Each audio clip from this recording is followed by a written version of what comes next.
हाँ नमस्कार। अभी पिछले वीडियो में हमने क्लास 12 हिंदी गद्य खंड पहलवान की ढोलक का दूसरा पार्ट सुना था। तीसरा पार्ट पहलवान की ढोलक, जिसको फणीश्वर नाथ रेणु जी ने लिखा है, इसका वर्णन हम करेंगे।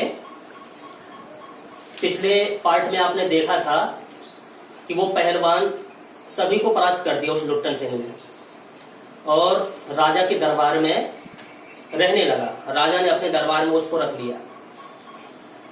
यानी कि जो लुट्टन पहलवान था, लुट्टन पहलवान की विजय होते ही आकाश देवी देवताओं के जयकारे से गूंजने लगता था।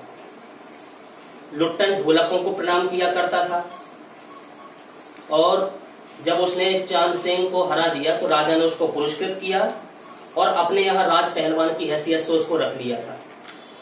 कुछ कर्मचारियों ने परहेज किया था, आपत्ति जताई थी, लेकिन राजा ने किसी की बात न मानते हुए उसे अपने यहाँ रख लिया, अपना आश्रय उसको प्रदान किया। तो राजा की कृपा दृष्टि जब उस लुट्टन सिंह को हो गई, उसकी प्रसिद्धि दूर दूर तक फैल गई। उसने एक एक करके नामी पहलवानों को सभी को परास्त कर दिया। एक काला खां नाम का मशहूर पहलवान था, उसको भी मात देकर वो अजेयता उसने सिद्ध कर ली। उसके बाद वह राज दरबार का दर्शनीय जीव हो गया। बहुत लंबा चौड़ा उसका शरीर हो गया। चिड़िया खाने में पिंजड़े और जंजीरों को झकझोर कर जैसे बाघ दहाड़ता है, तो जब ये चिल्लाता था तो लोग कहते थे कि ये राजा का, राजा श्याम सिंह का बाघ बोल रहा है, उनका शेर दहाड़ रहा है। तो ये सब आपने सुना था। यानी कि लुट्टन पहलवान अब राज दरबार में गांव में विशेष दर्जा प्राप्त कर चुका था। वह मतवाले हाथी की भांति मेलों में घूमता था और सभी उसे सम्मान की दृष्टि से देखते थे। सभी उसकी मेहमानबाजी के लिए उत्सुक रहते। मेले में लौटते समय लुट्टन बच्चों की तरह हाथ में खिलौना लिए हुए, मुंह में सीटी रखे हुए, आंखों पर रंगीन चश्मा लगाए हुए ऐसे लौटता था। वह दंगल में भी जाता, लेकिन वहां उसकी बराबरी कोई पहलवान नहीं कर पाता था। उसकी बराबरी का कोई पहलवान ही नहीं मिलता था जो उससे लड़ाई कर सके। देह पर मिट्टी मल करके जब कोई उससे लड़ने को तैयार ना होता तो मिट्टी उठा करके अपने शरीर में वो रगड़ लेता, मल लेता। इस तरह 15 वर्ष व्यतीत हो गए। राजा के दरबार में रहते रहते 15 साल उसको निकल गए और वो अजेय बना रहा। और एक बात और बता दें, जैसे उसकी शादी हो गई थी, 2 पुत्र भी इसके लुट्टन सिंह के हो चुके थे। यानी कि 2 पुत्र भी थे लुट्टन सिंह के। तो राजा के दरबार में जब राजा ने उसको आश्रय दिया था तो राजा के साथ में उसकी, राजा के यहाँ पर उसकी पत्नी भी रहा करती थी और बच्चे भी वहीं रहते थे। यानी कि लुट्टन, उनकी पत्नी और दोनों बच्चों को राजा ने आश्रय दे दिया था। तो 15 साल वहां पर राजा के यहाँ रहते रहते उसको व्यतीत हुए। और जब बच्चे पैदा हुए थे लुट्टन सिंह के, तो बच्चों को पैदा करके उसकी पत्नी भी स्वर्गवासी हो गई थी। अब सिर्फ बचा हुआ था लुट्टन सिंह और उसके 2 बच्चे। लुट्टन ने अपने दोनों बेटों को भी पहलवानी के गुर सिखाए। उसने सोचा कि मैं भी पहलवान हूँ, मुझे अपने बच्चों को भी पहलवान बनाना है। अच्छा, तो उनको सिखाया करता था। अब जानते हैं कि समय परिवर्तनशील होता है। तो यूं ही 15 वर्ष व्यतीत हो गए राजा के दरबार में रहते हुए और पहलवान अजेय रहा। किसी ने भी उसको परास्त नहीं कर पाया लुट्टन सिंह को। जब कभी दंगल हुआ करता तो वह दंगल में अपने दोनों पुत्रों को लेकर उतरता था। उससे लड़ने वाला तो कोई होता नहीं, अपने पुत्रों को उतारता था फिर दंगल में। पहलवान की सास पहले ही मर चुकी थी। यानी कि सास भी मर गई, पत्नी भी मर गई, माता पिता बचपन में ही खत्म हो गए थे। अब सिर्फ लुट्टन और उसके 2 बेटे थे जो राजा के दरबार में रह रहे थे। अच्छा, क्या क्या कौन कौन से गुण लुट्टन सिंह ने अपने बच्चों को सिखाए। दोनों लड़के पिता की तरह ही गठीले और तगड़े थे। जैसे पिता का शरीर था वैसे ही शरीर लुट्टन सिंह का था। वो भी तगड़े थे और गठीले शरीर वाले थे। जब कोई इंसान इन दोनों बच्चों को देखता, यानी कि पहलवान के बच्चों को देखा करता, तो दोनों को देखकर लोगों के मुख से अनायास ही निकल पड़ता कि वाह, बाप से भी बढ़कर निकलेंगे ये बेटे। ये दोनों बेटे अपने बाप से भी ज्यादा बढ़कर के ऊंचे निकलेंगे। दोनों ही लड़के राज दरबार के भावी पहलवान घोषित हो चुके थे। राजा ने पहले ही घोषित कर दिया था कि अगर लुट्टन सिंह चला गया दुनिया छोड़ करके, इसकी उम्र बढ़ रही है, तो इसके बेटे हमारे राज दरबार के भावी पहलवान हैं। भविष्य में ये हमारे राज दरबारी पहलवान होंगे। ये घोषणा कर दी थी राजा साहब ने। अतः दोनों का भरण पोषण दरबार से ही हो रहा था। राजा श्याम सिंह ने ही उनका भरण पोषण शुरू कर दिया था। यानी कि लुट्टन सिंह का तो करते ही थे, उनके बच्चों का भरण पोषण की भी सुविधा राजा के यहाँ से होती थी। प्रतिदिन। अच्छा देखिए उसका क्रियाकलाप, दैनिक क्रियाकलाप लुट्टन सिंह का कैसा चलता था। प्रातः काल यानी सुबह के वक्त पहलवान क्या करता था, लुट्टन सिंह स्वयं ढोलक बजा बजा कर दोनों से कसरत करवाता। वो ढोलक बजाया करता था लुट्टन, और उनको प्रेरणा देता था, सिखाता था कि कसरत करो, ढोलक के स्वर सीखो, स्वर सुनो। दोपहर में लेटे लेटे दोनों को सांसारिक ज्ञान की शिक्षा दिया था, यानी कि सुबह योगासन प्राणायाम व्यायाम करवाता, ढोल की थाप के अनुसार उनका योगासन करवाता, उनको शारीरिक शिक्षा देता। और जब दोपहर हो जाती, आराम का वक्त होता, तो आराम करने के लिए थोड़ा वक्त जब लेटा करते, तो दोनों बच्चों को, वो लुट्टन सिंह अपने दोनों बच्चों को सांसारिक ज्ञान की शिक्षा देता।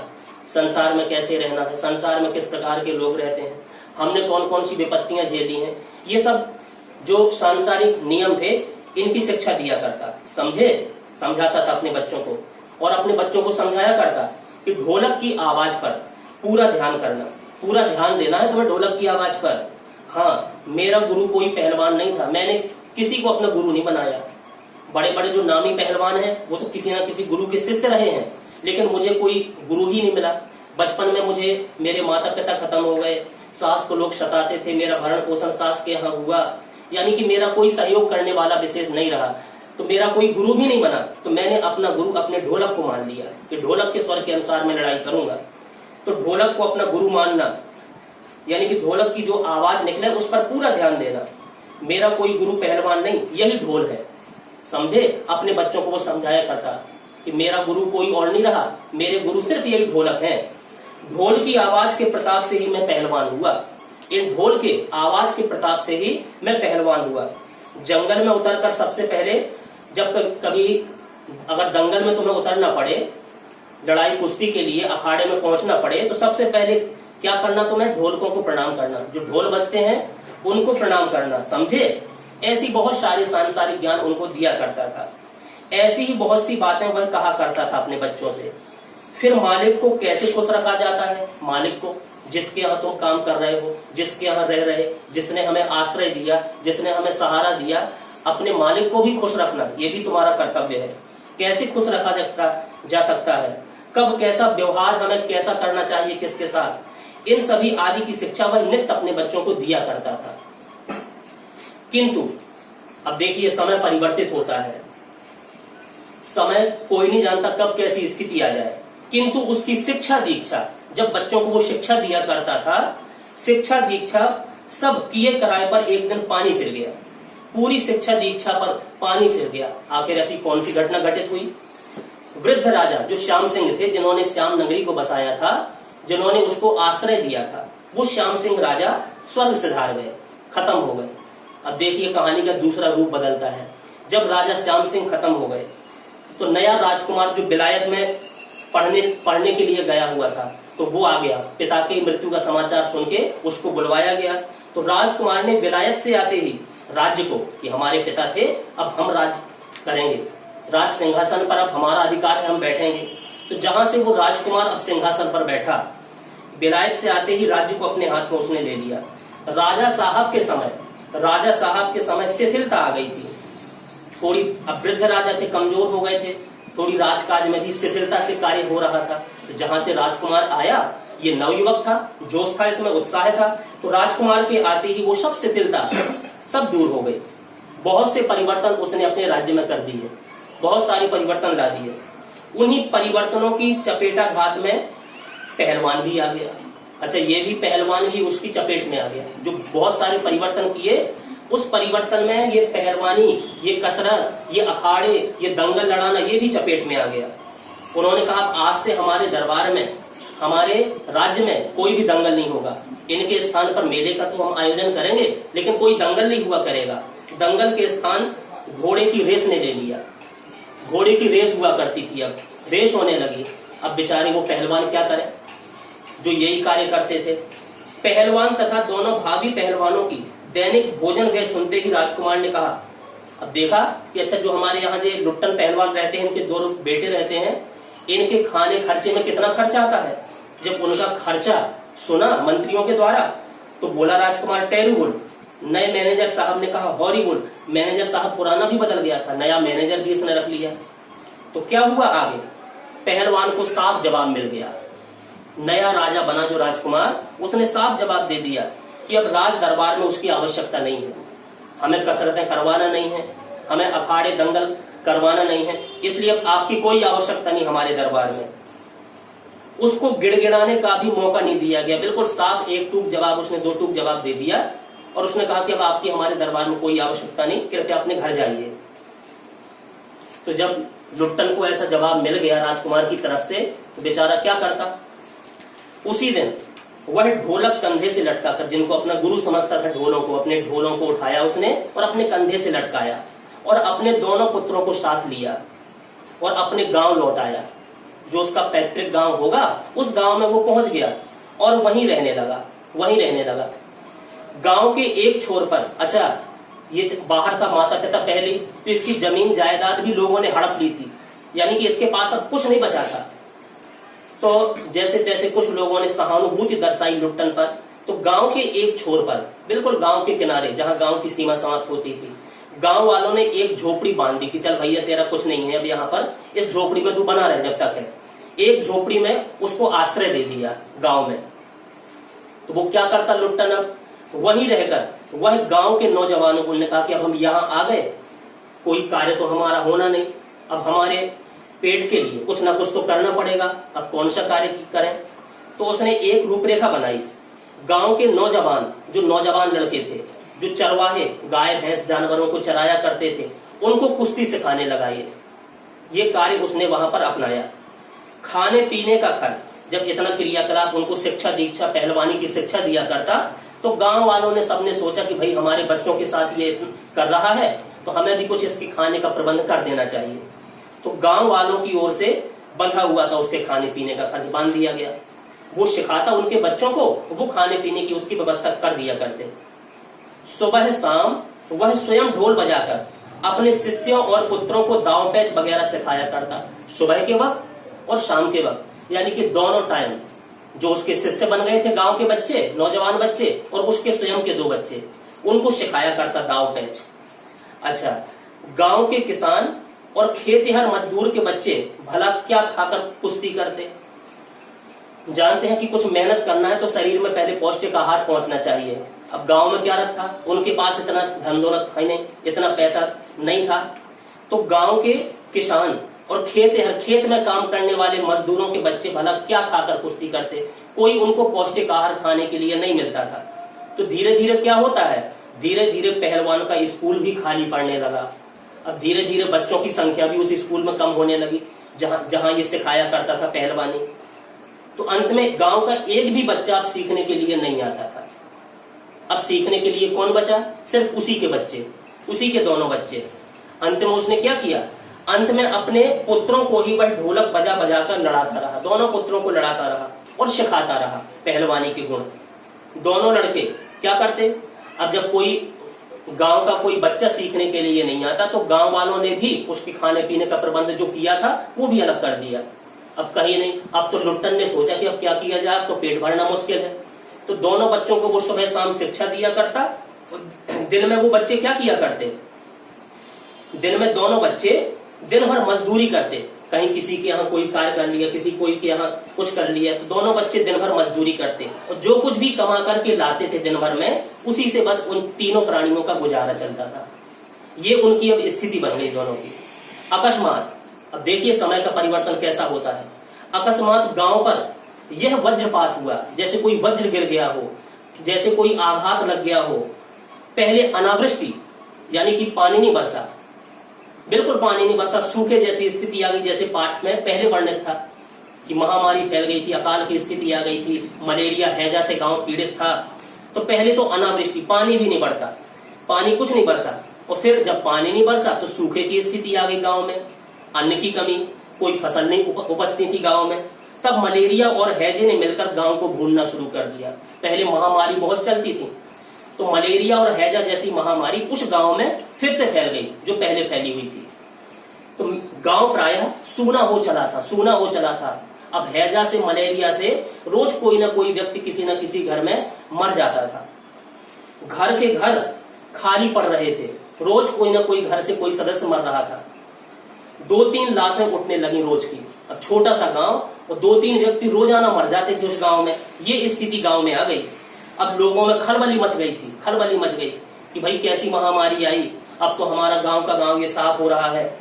दिन में क्या करते लोग बात, जब दिन हो जाता, दिन में तो कलरव थोड़ी बहुत शोरगुल कर लेते थे, हाहाकार कर लेते थे, रो लेते थे, एक दूसरे के घर में पहुंच जाते सुख दुख बांटने के लिए, भैया तुम्हारे यहाँ तुम्हारा बेटा मर गया, तुम्हारे पिताजी खत्म हो गए, अपनी सहानुभूति दर्शाते उनके प्रति। तो दिन में तो कलरव थोड़ी बहुत सुनाई देता, थोड़ी बहुत हाहाकार, चीत्कार, हृदय विदारक रोदन, यानी कि हृदय को फाड़ने वाला रोदन भी माताओं बहनों का सुनाई देता। इसके बावजूद भी लोगों के चेहरे पर कुछ प्रभा दृष्टि गोचर होती थी, कुछ प्रभा, कुछ चमक। वो सोचते थी कुछ ना कुछ अच्छा होगा आगे। शायद सूर्य के प्रकाश में सूर्योदय होते ही लोग कांपते खूंकते कराहते अपने अपने घरों से बाहर निकलकर अपने पड़ोसियों और आत्मीयों को ढांढस देने पहुंच जाते, उनको धैर्य बंधाने पहुंच जाते। रात में तो अपनी झोपड़ियों में सभी रहते, अपने घरों में अपनी कोठरियों में रहते, कोई निकलने की हिम्मत नहीं करता। ऐसी असमय कुसमय बुरी रात ही वहां पर आ गई थी। और जब सुबह थोड़ी सूर्योदय देखते तो एक दूसरे का हाल पहुंचने, जिसके यहाँ कोई दुर्घटना घटित हो जाती, वहां पहुंचते उनको धैर्य बनाने के लिए। लेकिन माताएं बहनें भी एक दूसरे के यहाँ पहुंच जाती और समझाती, किसी के यहाँ अगर कोई खत्म हो जाता था इस हैजा मलेरिया से, समझाती थी स्त्रियां कि अरे क्या करोगी दुल्हन रो करके, जो गया सो चला गया, अब तो वो आने वाला है नहीं, लगता है कि वह तुम्हारा नहीं था इसलिए चला गया, वह जो है उसको तो देखो, अब तुम्हारे घर में जितने सदस्य हैं, जो चला गया वो तो चला ही गया, अब जितने बचे हैं कम से कम उनका ध्यान रखो। कुछ इंसान क्या कहते दूसरे के यहाँ, कोई आदमी जैसे पहुंच जाते समझाने बुझाने के लिए, कोई अपने बेटे को रखे है, मर गया है, उसकी लाश है, लेकिन माता नहीं छोड़ रही, उसके पिता उसको नहीं जाने दे रहे कि मेरे बच्चे को मेरे पास रखे रहो। तो लोग बाग उसको धैर्य बताते कि भैया अब घर में मुर्दा रख करके कब तक रहोगे, कब तक इस लाश को रखे रहोगे। कफन, अब तो कफन की क्या जरूरत है, कोई जरूरत नहीं कफन की, हमारा गांव बिल्कुल कंगाल होने जा रहा है, दे आओ नदी में, बस इस बच्चे को उठाओ, इसकी लाश को और नदी में प्रवाहित कर दो, नदी में बहा दो, इत्यादि बहुत सारी बातें किया करते लोग बाग। किंतु जब सूर्यास्त होता, दिन का ये काम रहता, जब सूर्यास्त हो जाता, सूरज डूब जाता, सूर्यास्त होते ही जब लोग अपनी अपनी झोपड़ियों में घुस जाते तो चूं भी नहीं करते, फिर उनकी एक आवाज नहीं निकलती, उनकी बोलने की शक्ति भी जाती रहती, बोलने की शक्ति अब नहीं रहती कि कैसे बोले हम। पास में दम तोड़ते हुए पुत्र को, कभी कभी रात में ही किसी के बेटे मर जाती, किसी की बेटी मर जाती, किसी की पत्नी मर जाती, तो कभी कभी कोई इंसान जिसके पास में उसका बेटा मर रहा है, पास में दम तोड़ते हुए पुत्र को आखिरी बार, अंतिम बार बेटा कहकर पुकारने की भी हिम्मत माताओं की नहीं होती थी कि अपनी आंखों के सामने अपने बेटे को मरता देखें।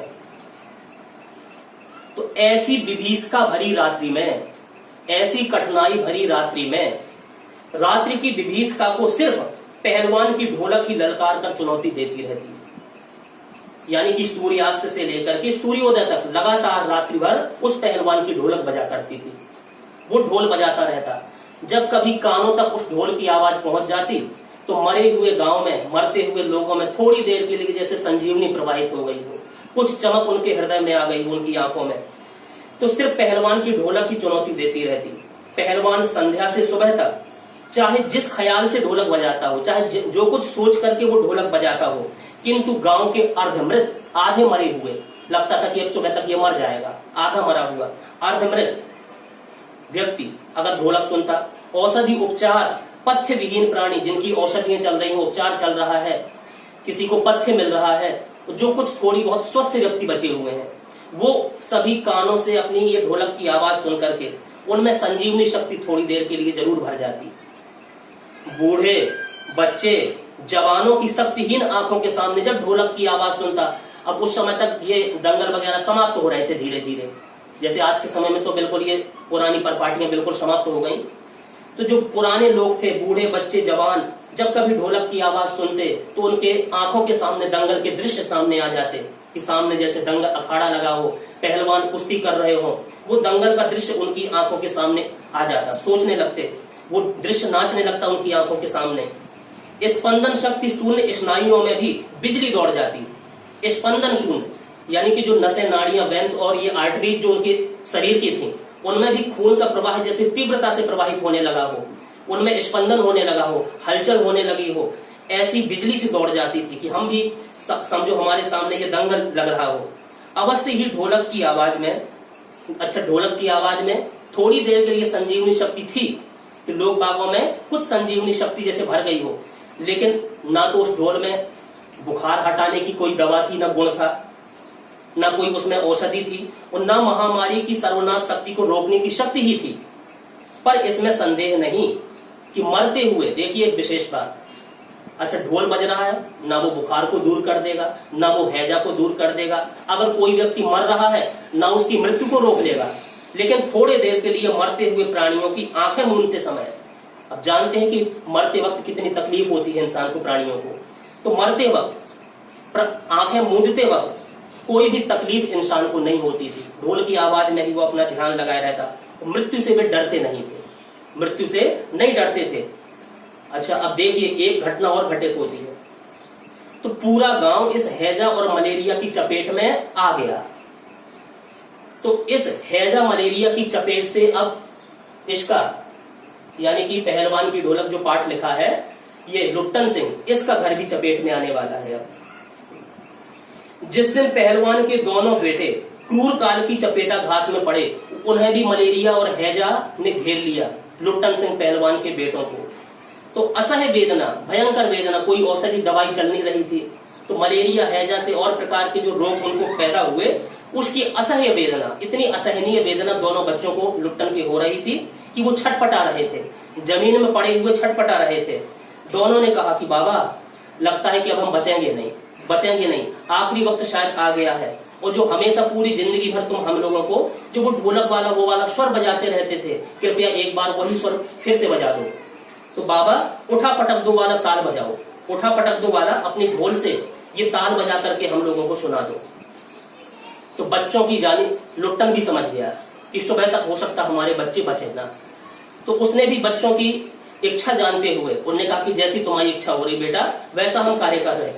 तो चटाक चढ़ता, जो ढोल के स्वर बजाया करता था, चटाक चढ़ता सारी रात ढोलक पीटता रहा पहलवान, वही स्वर बजाता रहा जो बच्चे चाहते थे, वही स्वर वो बजाता रहा। बीच बीच में पहलवानों की भाषा में उत्साहित भी करता था, उत्साहित भी अपने बच्चों को, मर रहे बच्चे वो उत्साहित कर रहा, मारो बहादुर तुम्हें जीतना है। प्रातः काल जब सुबह हो गया, सुबह का वक्त आया, तो उसने देखा उसके दोनों बच्चे जमीन पर निष्पन्द पड़े हैं, शरीर में कोई हलचल नहीं हो रही है, बिल्कुल स्नायु शून्य हो गए हैं, कोई भी शरीर में हलचल नहीं है, कोई भी स्फूर्ति नहीं दिखाई दे रही। तो दोनों बच्चे जमीन पर निष्पन्द पड़े बिल्कुल, दोनों, लेकिन पड़े कैसे हैं? देखो ये है पहलवान, दोनों बच्चे पेट के बल पड़े हुए, पेट के बल, यानी कि पीठ ऊपर और पेट नीचे, पेट के बल दोनों बच्चे पड़े, कोई भी ऊपर की ओर पेट, यानी चित नहीं हुआ, मौत ने भी उनको चित्त नहीं कर पाया। कहने का मतलब ये, मृत्यु से भी वो विजय प्राप्त कर लिए, दोनों पेट के बल पड़े हुए हैं। एक ने दांतों से, जब वो चटाक चढ़ता बजा रहा होगा, उनमें भी पूरी शक्ति लगाकर एक बच्चे ने थोड़ी सी मिट्टी खोद ली थी अपनी दांतों से कि मुझे मृत्यु हरा नहीं पाएगी। एक लंबी सांस लेकर पहलवान ने मुस्कुराने की चेष्टा की। दोनों बहादुर लड़ते लड़ते, मौत से लड़ते लड़ते, महामारी से लड़ते लड़ते गिर पड़े। उस दिन जब दोनों बेटों की मौत हो गई, उस दिन पहलवान ने राजा श्याम सिंह, जो श्यामनंद जिसके दरबार में पहले ये रहा करते थे लुट्टन, तो उस दिन पहलवान ने राजा श्यामानंद की दी हुई रेशमी जांघिया पहनी, जो उसने पुरस्कार में दी थी इस पहलवान को, श्याम सिंह ने पहनी, उसने वो वाली जांघिया राजा के द्वारा दी हुई। वो सारे शरीर में मिट्टी मलकर, अपना थोड़ी कमरे से मिट्टी निकाल करके जहां जिस झोपड़ी में रहता था, पूरे शरीर में मिट्टी को रगड़ा, मला, और खूब कसरत की पहले उस दिन। फिर क्या किया, अब पड़ोस वाले भी कोई नहीं आ पाए, सुबह प्रातः काल की बात है ये। फिर दोनों पुत्रों को कंधों में लादकर, एक बेटे को एक कंधे में, दूसरे बेटे को दूसरे कंधे में लादकर, जो पास में नदी बहा करती थी उस नदी में वो बहा आया। जब लोगों ने सुना, सुबह जब प्रातः काल सूर्योदय हो गया, तब लोग बाग जब एक दूसरे के यहाँ आना जाना जब शुरू किए, तो लोग बागों ने सुना, वो सुनकर के ये दंग रह गए। कितनों की हिम्मत टूट गई, ऐसा भी कोई बाप हो सकता है बिना किसी के बताए, बिना कोई क्रियाकलाप के दोनों बच्चों को लादकर प्रवाहित इसकी अंत्येष्टि कराया। किंतु रात में जब रात्रि हुई, अच्छा सुबह बच्चों को प्रवाहित किया नदी में, उसी दिन की जो रात्रि आई, रात्रि में क्या लोग बागों ने सुना कि रात में फिर पहलवान की ढोलक की आवाज, प्रतिदिन की भांति सुनाई दे रही थी। जैसे रोज वो बजाया करता था वैसी ही आवाज ढोलक की उस दिन सुनाई पड़ती। तो वो ढोलक की आवाज सुनकर के लोगों की हिम्मत दुगनी हो गई कि ये पहलवान है जिसने अपने दोनों बच्चों को प्रवाहित कर दिया, बिल्कुल अपने हृदय में कोई भाव नहीं रखा, तो हम लोगों को भी हिम्मत से काम लेना चाहिए। तो ढोलक की आवाज सुनकर के कि ऐसा भी कोई बाप है, सुबह बच्चे मरे हैं, रात में फिर ढोलक बजाने लगाए, तो उनकी हिम्मत दुगनी पड़ गई। संतप्त पिता माताओं ने कहा, संतप्त दुखी होकर के दुखी माता पिता कह रहे कि देखो ये पहलवान फिर से ढोलक बजा रहा। दोनों पहलवान बेटे मर गए, इसके दोनों बेटे मर गए हैं, पर पहलवान की हिम्मत तो देखो, 1.5 हाथ का कलेजा है इस पहलवान का। अच्छा, तो 4-5 दिन और गुजर गए, 4-5 दिन और गुजर गए। 4-5 दिनों के बाद एक रात को, रोज की उसकी आदत थी कि शाम से सुबह तक वो ढोल बजाया करता, तो एक रात को ढोलक की आवाज नहीं सुनाई पड़ी, ढोलक नहीं बोली। पहलवान के कुछ दिलेर जो चाहते थे कि भाई आज तो रात्रि हो गई, आज लुट्टन पहलवान की ढोल की आवाज हमें नहीं सुनाई दे रही, क्या कारण है, थोड़ी चल करके हम देखें क्या। जब ढोलक की आवाज नहीं सुनाई दी तो जो पहलवान के कुछ दिलेर थे, कुछ चाहने वाले थे, कुछ रुग्ण शिष्यों ने, रुग्ण रोगी हो गए थे जिनको उन्होंने सिखाया था ये पहलवानी के गुण, तो रुग्ण शिष्यों ने प्रातः काल जाकर के उसके घर में देखा कि आज रात्रि में ये ढोलक क्यों नहीं बजी। देखा कि लाश चित पड़ी है, लुट्टन की लाश चित पड़ी है। तो आंसू पोंछते हुए एक लड़के ने कहा, एक उनके शिष्य ने कहा कि हमारे गुरुजी कहा करते थे, यानी कि लुट्टन पहलवान कहा करते थे कि जब मैं मर जाऊं तो चिता पर मुझे चित नहीं, पेट के बल तुम लोग सुलाना, पेट के बल लेटाना, क्योंकि मैं कभी जिंदगी भर चित नहीं हुआ। और चिता सुलगाते समय जब चिता में अग्निदाह की जाए, अग्नि लगाई जाए, तो ढोल जरूर बजा देना। यह आगे फिर बच्चे बोल नहीं पाए, बड़े दुखी हुए। तो ये कुछ पहलवान की ढोलक शीर्षक को लिए हुए ये पाठ अभी हुआ, ठीक है। इसको पढ़ करके या कोई भी प्रश्न आपसे पूछ दें तो आपको बन सकते हैं। धन्यवाद।